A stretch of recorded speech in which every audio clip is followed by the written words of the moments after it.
Hello everyone, Tactical H here. Got another replay from last week's Wednesday Faction Wars, and this is a really fun one, featuring a whole ton of murderous Goth waifus, a ton of Witch Elves from the Dark Elf players, Sigos here.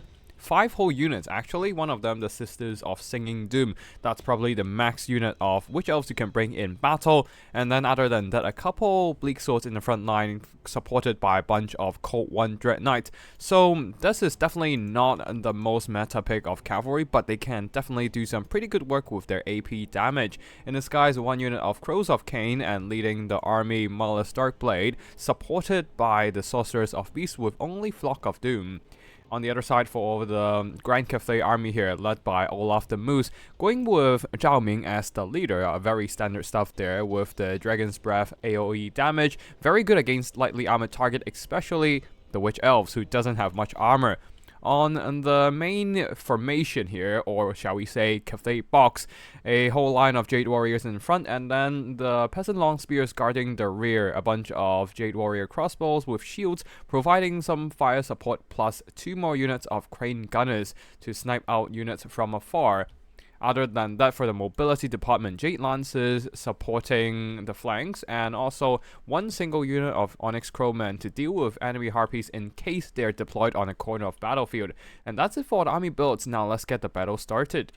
Battle begins and the Dark Elves are immediately rushing forward, trying to close in the distance before they take too much damage from the Crane Gunner firepower. They'll be slightly slowing down their advance at the edge of the Crane Gun range and regroup their formation, keeping their coherency as they advance. Now Malus Darkblade going after Zhao Ming, who has extracted himself from the protection of his formation, and it seems like the advance of Zhao Ming is actually a bait, luring Malus Darkblade out into a melee charge, and that makes Malus a target for the Crane Gunfire to pick off some HP from the Dark Elf leadership. A very brutal Dragon's Breath spell right onto the Witch Elves, missing the actual cast, but we can see the aftermath here. Half a Witch Elf unit gone, and that is definitely a very juicy cast. Let's see how much value Zhao Ming got.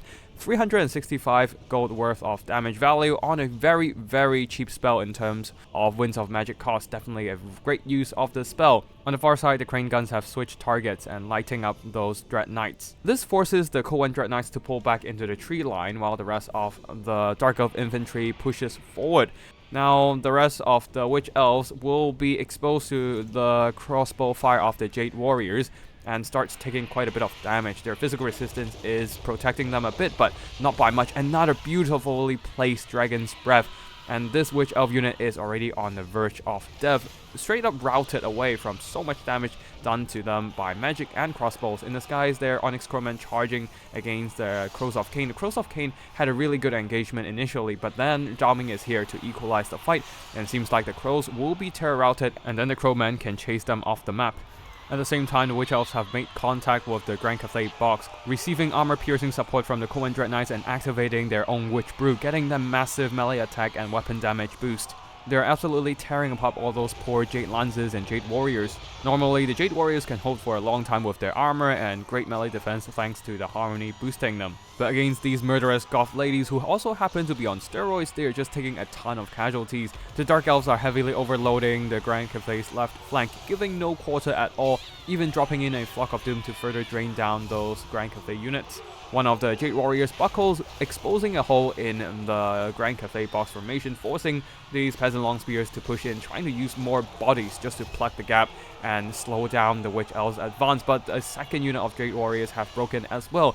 Now the Witch Elves and Cold 1 Dread Knights can flood in and compromising those Grand Cathay missiles at the back.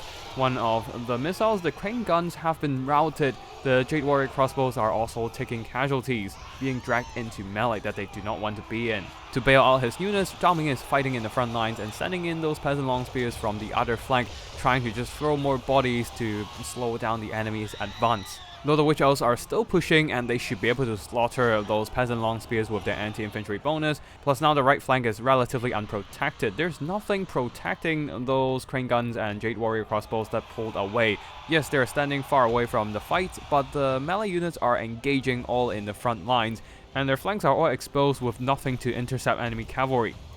Other than that, a lot of the Jade Warriors and Peasant Long Spears have been blobbing up pretty significantly due to the tight box formation, giving the Beast Caster a lot of good targets for those juicy Flock of Dooms, getting already 1,200 gold worth of damage value.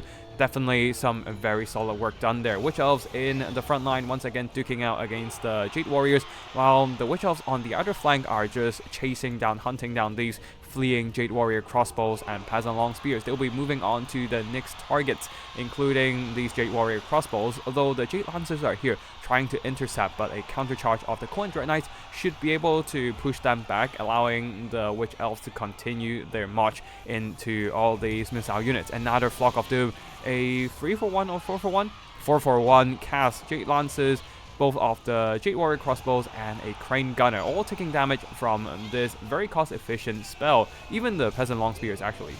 So yeah, a lot of damage done by the Beastcaster so far, equalizing that balance of power, keeping that relatively tight despite the substantial losses taken by the rather glass cannon Witch Elves. On the other side there, some regrouped Jade Warriors are coming back trying to tie down the Witch Elves, but the Witch Elves and the Coin Dread Knights will continue to charge.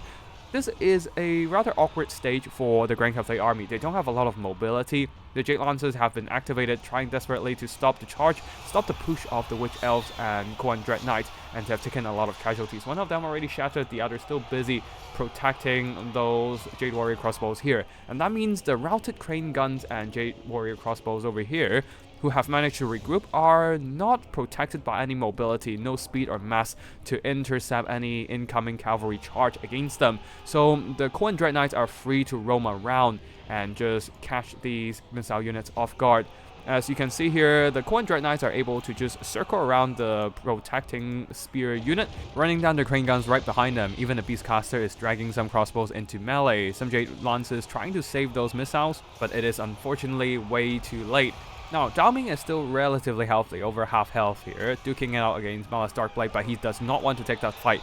He only has 50 attack and defense, but Malus with 60 attack and 60 defense and also abilities to modify melee stats, he does have quite a bit of upper hand against Zhao Ming in a one-on-one duel. So Zhao Ming is actually trying to get the hell away from him, but looks like he still got caught by the Dark Elf Lord, taking some hits from the back, and now they're duking it out, but you can see Zhao Ming isn't actually doing much damage against Malus Darkblade. Plus there's also the janky Cathay Dragon animation, which doesn't help either.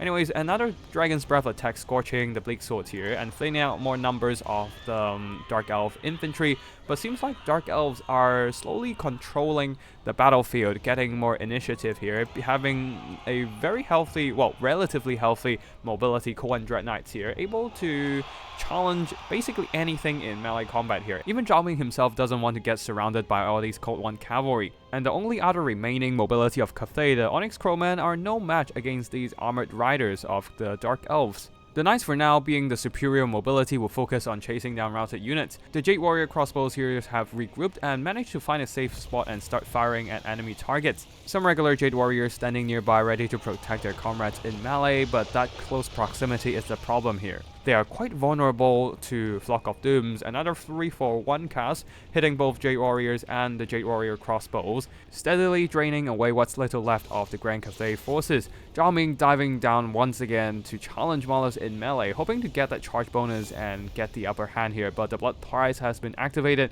on Malus Darkblade, forcing Zhao Ming to back off as he does not want to deal with Malus with his stats buffed up.